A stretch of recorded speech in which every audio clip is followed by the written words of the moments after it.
여러분 안녕하십니까? 광주 MBC 뉴스데스크입니다. 목포와 순천과 목포의 의과대학 유치 경쟁이 선거 쟁점화하고 있습니다. 친문 인사인 양정철 민주연구원장이 전남 동북권의 의대 유치를 위한 업무 협약을 체결한 게 논란에 기름을 붓는 격이 됐습니다. 선거구 쪼개기와 전략공천으로 화가 난 민심을 달래보려는 정략적인 시도로 보이지만 이게 목포 선거구도에 영향을 미치게 됐습니다. 당장 목포의 야당 후보들은 삭발까지 해가며 민주당을 집중 공격하고 있습니다. 김양훈 기자가 취재했습니다. 정의당 윤수아 후보가 총선 이틀을 앞두고 삭발을 했습니다. 목포대 의대 설립을 위한 목포 시민들의 30년 노력을 민주당이 선거의 유불리 때문에 단숨에 내팽개쳤다며 강한 어조로 민주당과 후보를 비난했습니다.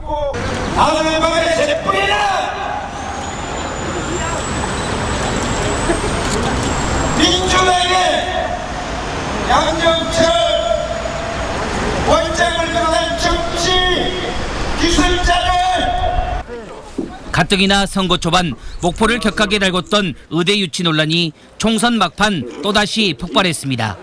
문재인 대통령의 복심으로 불리는 양정철 민주연구원장이 순천 민주당 후보와 동남권 의대 유치를 위한 정책연구 실천협약을 맺은 게 기름을 부은 겁니다. 윤수아 후보는 양정철 민주연구원장의 사퇴와 김원희 후보 사퇴를 요구했고 민생당 박지원 후보는 목포시장의 입장 표명도 촉구했습니다. 반드시 후보를 사퇴하고 목포 시민에게 사과를 해야 한다는 것을 거듭 촉구합니다. 목포 시민들을 우롱하며 거짓을 참말처럼 해온 민주당 김원희 후보는 사퇴로 책임질 것을 촉구합니다. 목포대 총동문회도 성명을 내고 시민의 뜻을 왜곡하는 정당이 충격과 혼란을 주고 있다며 반발했습니다. 민주당 김원희 후보는 기자회견 없이 별도의 보도자료를 통해 목포대 의대를 유치하겠다는 기존 입장을 재확인했습니다. 논란이 커지자 양정철 민주연구원장이 예정에 없던 목포를 직접 찾아와 진화에 나섰습니다. 지역 갈등으로 몰아가는 게 안타깝다며 순천처럼 목포와의 의대 설립 공동연구도 함께 진행할 것이라고 설명했습니다. 김대중 정신과 진보의 가치를 지켜주셔야 할 소중한 분들이 갈등적, 대립적 이슈를 억지로 만들어내 정쟁에만 몰두한다면 참으로 아프고 실망스러운 일이 될 것입니다. 양정철 원장의 기자회견은 별다른 질의응답 시간을 갖지 않은 채 입장문을 발표하는 수준에서 마무리됐습니다. MBC 뉴스 김양훈입니다. 4.15 총선이 이틀 앞으로 다가왔지만 광주 전남의 서너 개 선거구는 결과를 예측할 수 없는 혼전 양상입니다. 광주의 경우는 북구갑 선거구가 여기에 해당하는데 민주당과 무소속 후보가 막판 부동표 흡수에 총력을 기울이고 있습니다. 보도 이계상 기자입니다. 더불어민주당 조호섭 후보는 전통시장과 도매시장 점포를 차례로 돌며 지지율 끌어올리기에 안간힘을 썼습니다. 조 후보는 문재인 정부 성공과 코로나19 극복을 위해서는 민주당이 다수 의석을 확보해야 한다며 흔들림 없이 지지해달라고 호소했습니다. 사전투표율이 매우 높습니다. 이것은 문재인 대통령과 더불어민주당을 지지하는 분들의 많은 성원이라고 생각을 합니다. 꼭 기호 1번 투표해 주십시오. 꼭 투표장으로 가주십시오. 무소속 김경진 후보 역시 시장과 경로당 등을 돌며 한 표라도 더 모으기 위해 공을 들였습니다. 김 후보는 당선이 되면 반드시 민주당에 입당하겠다며 국회 경험이 있는 자신에게 한 번 더 힘을 실어달라고 요청했습니다. 저 김경진 지금까지 당당하고 멋지게 서민을 위한 정치를 해왔습니다. 한 번 더 기회를 주십시오. 팔팔한 김경진 기호 8번입니다. 조 후보는 주말 휴일을 지나면서 지지율 격차가 두 자릿수로 벌어졌다며 굳히기에 들어갔고 김 후보는 막판 뒤집기가 성공했다며 아직 결정을 못한 부동층의 표심을 적극 공략하고 있습니다. 미래통합당 범기철, 정의당 이승남, 국가혁명배당금당 박현두 후보도 차별화된 공약을 내세우며 유권자의 표심을 파고들고 있습니다. 민주당 지도부가 총선 이후 무소속 후보의 복당이 절대적으로 불가능하다고 천명한 가운데 북구갑 선거구에서 민주당 입당을 전제로 한 구애 작전이 과연 통할 것인지 벌써부터 선거 결과에 관심이 쏠리고 있습니다. MBC 뉴스 이계상입니다. 코로나19 상황이 석 달 넘게 이어지면서 고용시장의 위기가 현실화하고 있습니다. 실직자들이 늘어나면서 실업급여 신청 건수는 역대 최대치를 기록했습니다. 이재원 기자입니다. 실업급여 신청자들로 북적이는 광주 고용센터. 권고사직이나 폐업 등 실업급여를 신청하는 이유는 다양하지만 원인은 모두 코로나19로 모아집니다. 간병 일을 하고 있었는데요. 환자가 없어서 여기 코로나 때문에 환자가 안 들어오니까 못하고 권고사직 된 거예요. 코로나19 상황이 장기화되면서 실업급여 신청 건수도 가파르게 증가하고 있습니다. 지난 2월 만여 건이던 광주 지역의 실업급여 신청 건수가 지난달에는 15,000여 건으로 급증했습니다.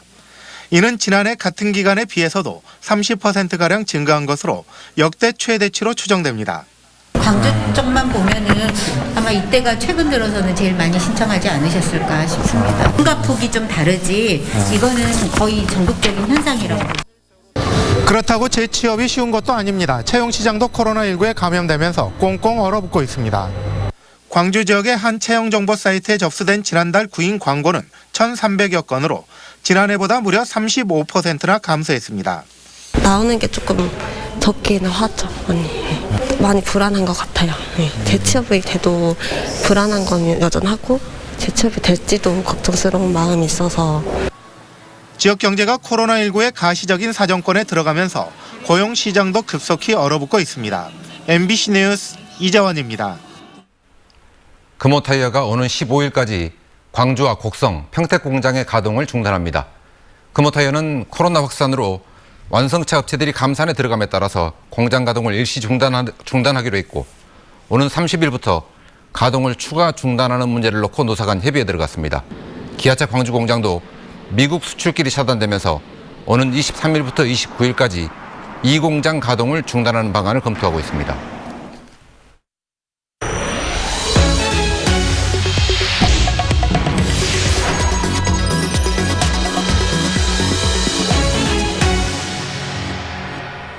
프로야구 개막을 기다리는 팬들을 위해 기아 타이거즈가 이색 연습 경기를 인터넷으로 생중계했습니다.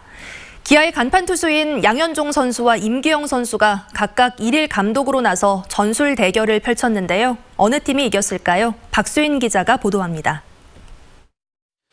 경쾌한 타격 소리가 경기장에 울려 퍼지고 하얀 공이 맑게 갠 창공을 가릅니다. 코로나19 때문에 기약 없는 시즌 개막. 몸이 근질근질해진 호랑이들이 팀을 나눠 홍백전을 치렀습니다. 양 팀의 감독은 양현종 선수와 임기영 선수. 기아의 간판 투수들인 두 감독은 마운드가 아닌 더가웃에서 지략 대결을 펼쳤습니다. 작전은 무조건 공격. 내로라 하는 투수 출신의 감독들이지만 경기는 초반부터 난타전이었습니다. 임 감독은 1번 타자부터 최용우 선수를 내세웠고 양 감독팀의 박찬호 선수는 싹쓸이 3루타로 기선을 제압했습니다. 결과는 6대6 무승부.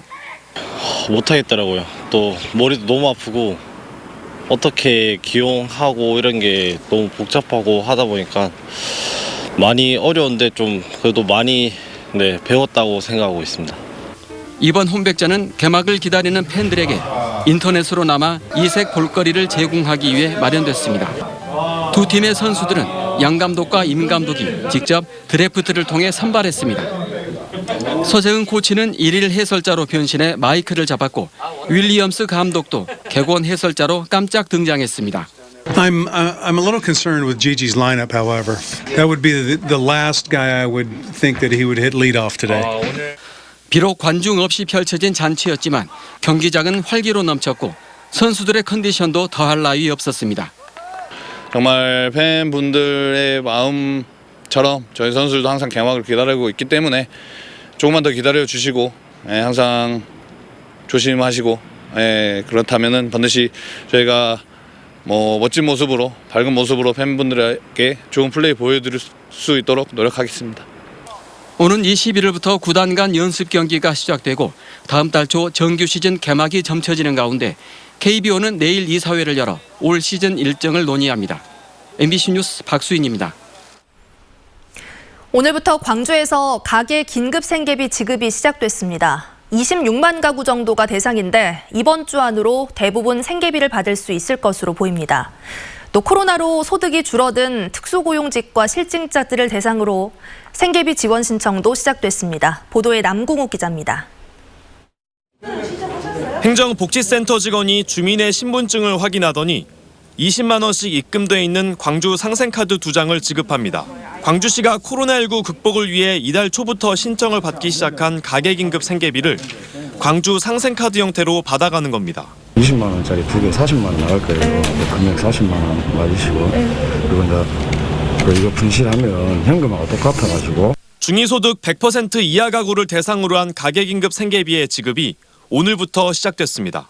우선 지급 대상은 소득이 확인된 12,000가구. 광주시는 26만 가구 정도가 지급 대상일 것으로 보고 행정 절차를 마무리해 이번 주 안으로 대부분 가구에 생계비를 지급할 예정입니다. 조사 결과 회신이 속도가 붙을 걸로 생각되고 있기 때문에 대부분의 초기에 신청하신 분들은 상당수 이번 주까지 결과가 나올 것으로. 가계 긴급 생계비에 대한 지급이 시작된 가운데 특수고용직과 실직자 등에 대한 생계비 지원 신청도 시작됐습니다. 지원 대상은 중위소득 100% 이하 가구의 특수고용직과 프리랜서, 실직자와 무급휴직 근로자 등입니다. 특수고용직과 프리랜서 등은 코로나19를 전후해 소득이 25% 이상 감소한 사실이 입증돼야 하고 실직자와 무급휴직자는 100인 미만 사업장에 근로하면서 광주에서 첫 확진자가 나온 2월 3일 이후 실직하거나 무급휴직한 사실이 증명돼야 합니다.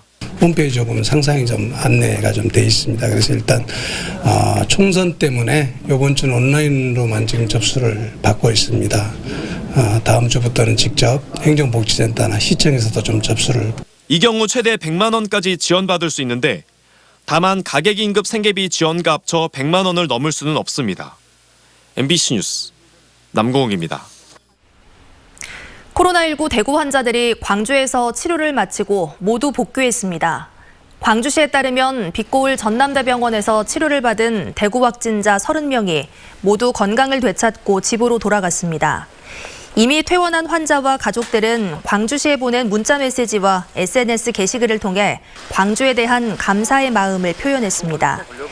달빛동맹 병상나눔 프로젝트는 코로나19 위기 극복을 위한 광역자치단체 간 협력 모델로 긍정적인 평가를 받았습니다. 목포경찰서는 자가격리 장소를 이탈해 편의점을 방문한 39살 A씨 등 2명을 기소 의견으로 검찰에 송치했습니다. 경찰은 또 자가격리 행정명령을 받고도 무단 이탈한 혐의를 받는 23살 B씨에 대해서도 수사하고 있습니다.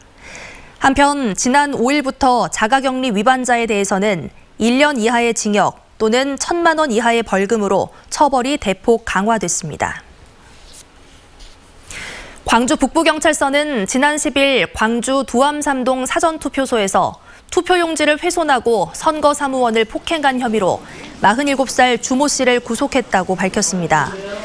앞서 광주시 선관위는 주 씨를 선거법 위반 등의 혐의로 검찰에 고발했고 중앙선관위와 경찰은 앞으로도 투표 방해 등의 행위에 대해서는 무관용 원칙에 따라 엄정 대응하기로 했습니다.